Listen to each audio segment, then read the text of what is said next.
Massachusetts got its fair share of snow Saturday evening from the storm that swept up the East Coast. 22 News reporter David McKay spoke with some Springfield area residents about how they dealt with that snow.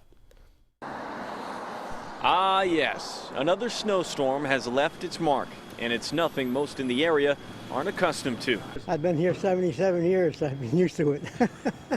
Eastern Hampden County accumulated between 4 to 6 inches, most of the Pioneer Valley 2 to 5 inches, and there was a coating of about 2 inches in western Franklin and Hampshire counties and Berkshire County. Eastern Massachusetts certainly had us beat, getting anywhere from 8 to 18 inches. The day after the snowstorm, and cleaning up is old habit for most New Englanders, but from every snowstorm, there's a lesson to be learned. The roads in slick conditions can always surprise the best of drivers. I was going to see my mother last night, and the fencing up there, when I went to turn, there was no way to stop. I went right into the pole with my son in the car. He's 18 with seatbelt, so we're okay.